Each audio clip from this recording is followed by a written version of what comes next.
Welcome! In front of me I have Zeblaze Stratos and I'm gonna show you how to unpair this watch from the Android phone.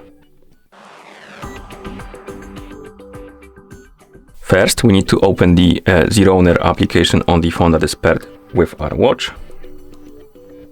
In the app, let's tap on the device icon and here you should see your Stratos watch.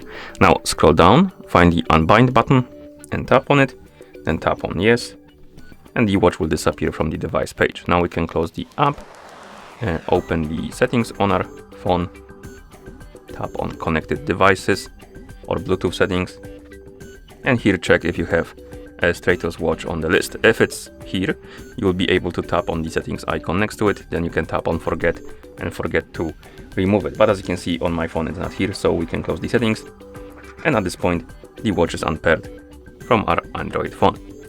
Thank you for watching. If you found this video helpful, please consider subscribing to our channel and leaving the like on the video.